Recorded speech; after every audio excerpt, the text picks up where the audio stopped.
Welcome to Jazz Time. JazzTime.com is an online store that buys, sells, trades authentic luxury watches. We make these videos so our customers can easily choose the best watch for themselves in the comfort of their own home. If you like this watch and would like to purchase it at the lowest price anywhere online, click on the link in the description below to buy it at JazzTime.com. Today, I'm going to be reviewing the Rolex Cosmograph Daytona in white gold with a bright black dial reference 126509. I'm going to talk to you a little bit about the history, then tell you about where this watch stands in the lineup with relation to other Daytonas, then talk to you about the case, bezel, dial, bracelet movement, finally try it on and give you my thoughts. So let's start with the history. The Rolex Daytona has been around for quite some time. I believe it was somewhere in the 60s that it came out, and now it is 2023, so that makes, 60, 70 years, something like that. So it's been around for quite some time, and it's always looked the same. It's always been a chronograph with these three subdials, which calculates elapsed time, and it's always been 40 millimeters. You might want to fact check that. I'm pretty sure it was always 40 millimeters. But at any rate, it's been around for quite some time, and this is the final iteration of the Daytona. It's the final evolution, and it's quite a beauty to behold. And when I get into the details in a little bit in this video, you'll see why, and I'll also tell you how it differs from the previous generation. I can't go through every little detail, but I'll tell you a little bit about how it differs from the last generation. Now, the Daytona, as the name implies, is named after the world famous Daytona race in the USA. It originally, when Rolex was trying to figure out how to name this, they were going to call it the Le Mans, but America being its largest market, they were afraid that the Americans might not know what Le Mans is because it's not a very popular race here. It's done in Europe, and therefore they didn't want to name it a name that the Americans might not know. So they named it Daytona, and wisely so, because you look at it 60 years later, and it is their most iconic, most desirable sports line that Rolex makes. And that's saying a lot because they make a lot of sports lines and a lot of great sports lines. Okay. With that said, that's a little bit about the history. Now let's move on to where this watch stands in the lineup. Now the Daytona, as you can imagine, being Rolex's most famous, most iconic, basically their best sports line, most prestigious too, you can imagine that they have many variations, and they definitely do. They make it in steel in gold, white gold, rose gold, yellow gold. They even make it in platinum. What you're looking at here, and they also make it in different bracelets, different bezel combinations, different dial combinations. I think in total there's got to be like something, I don't know, 30, 70, something like that, variations of the Daytona. Pretty much every kind of variation. Now, where does this watch stand? Well, this is the one on bracelet. It is in white gold, so it's in the middle of the pack. It's not the cheapest. The cheapest would be like a two-tone, and it's not the most expensive, which would be platinum. So it's right in the middle of that. Okay, so that's where it stands in the lineup. All right, now let's go ahead and start talking about the case. Now the case is a 40 millimeter case. That's a thumb to my index finger, the longest distance across the bezel. And it uses an Oyster case that is actually different from all the other sports cases in that it's much more streamlined, which makes sense because this watch has racing heritage, and if you're doing racing, it should be kind of streamlined, not sort of blocky, such as the Submariner, which are not sports. There are sports watches, but they're not racing watches. So they reserve this Oyster slimmed case. And what I mean by slim, if you look at the lugs, they have this very streamlined look, kind of like a race car, as opposed to the Submariner, which has a very blocky look that doesn't look very race oriented. Okay. Now the case, as I said, it's made of white gold. Rolex mixes their own gold in their own gold foundries, such that they put the right combination of gold, platinum, palladium, copper, whatever it is, to make the exact color. And that's kind of no surprise that since they make like 1 million watches, and a lot of them are precious metals, that they would have their own gold foundry. Nevertheless, they say that they do so because they're able to meticulously inspect every part of the process in-house with state-of-the-art equipment in their in-house laboratory, such that the gold is formed and shaped to the painstakingly high quality that Rolex adheres itself to. So anyways, basically it just means that Rolex does a really good job of mixing their gold.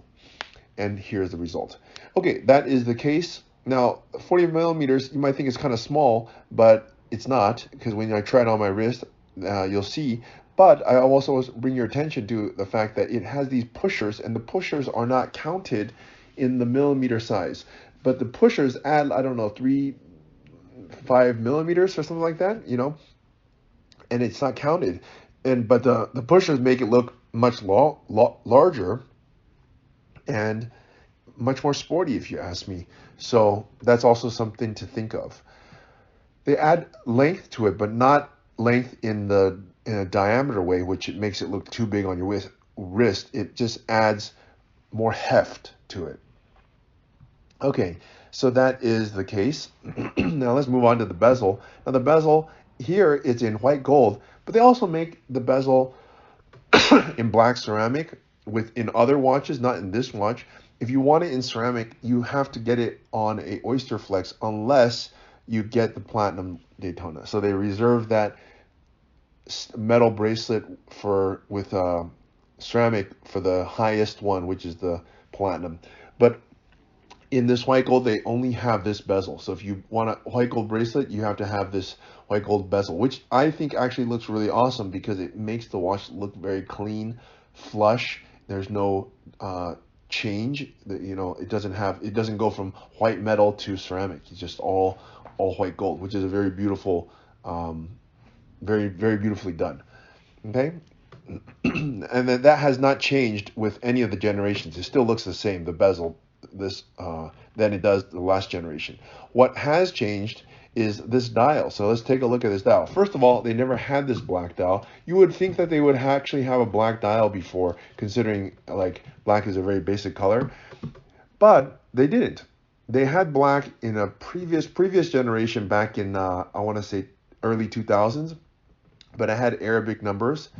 This one is black with silver subdials. In the last generation, they did not have any black, which is very strange. But now they do. So here we go. Here it is. And Rolex actually calls it bright black. I didn't know you could have a bright black. Is there a dull black? I'm not sure.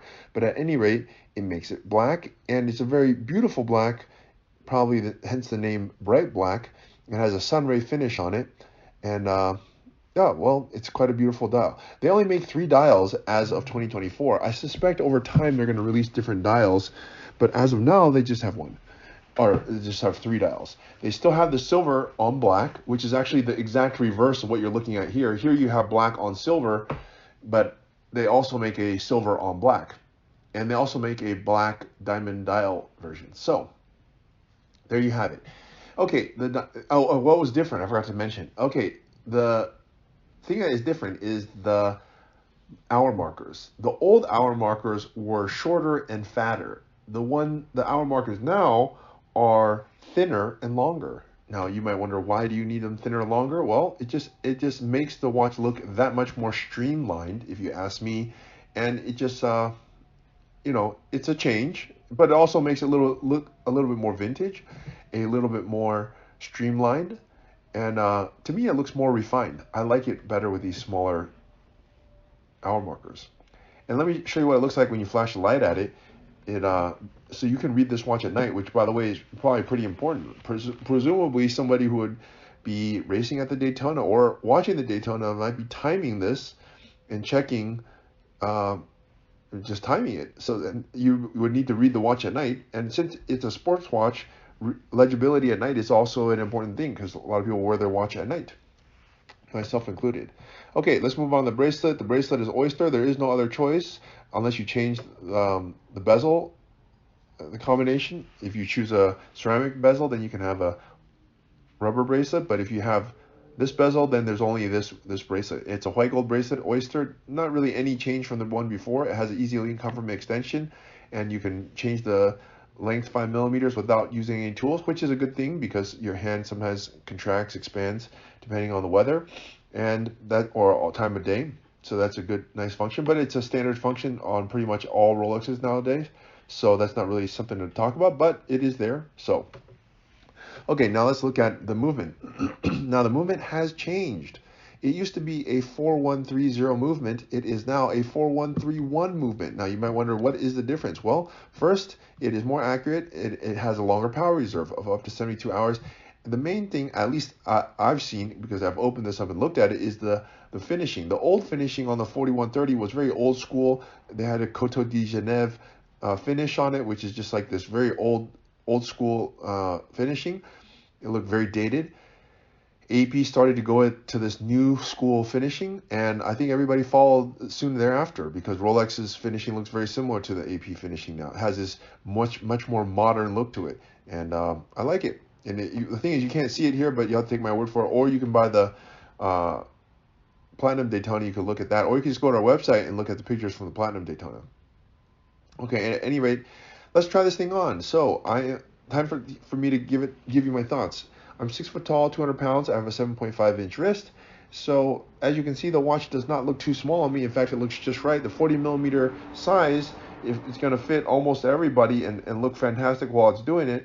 And as you can see, it's just it looks like a very streamlined, beautiful watch. I really like this one, and I also like that they came out with it in black, so it's a very subtle. White gold is already subtle, could be mistaken for just regular steel. But I just really like the Daytona. I think the Daytona is the best sports watch that Rolex has to offer. It's the most complicated sports watch, and it just looks fantastic. So look, if you want to buy this watch at the lowest price anywhere online, click on the link in the description below to buy it at jazztime.com. If you want to find out more about the watch you just saw in the video, you can just click below on Show More to see the full description. Then you can check the link next to Model as seen in video, click on it, and you will get to the proper page where you can see all the details. If you're watching on a mobile phone, you have to click on the arrow down on the right hand side below the video to see the full description. If you like this video, please give us a thumbs up. If you would like to share this video with your friends, you can use the share button below and share it on any platform you like. If you have questions, constructive feedback, want to tell us about some mistakes or misspeaks, just write a comment below. If you want to see more videos like this, you should subscribe to our channel and visit our channel page where you can find all the videos. And if you're interested in a specific watch brand, you can check out our playlists. If you want to check the price for a watch or want to buy one, remember at jazztime.com you always get a steep discount, so you should check the prices with us. If you want to know the price for a specific watch, just go to Google, type in JazzTime, plus the brand, model, and the details you're interested in, and Google will find the right page for you. Thank you for watching.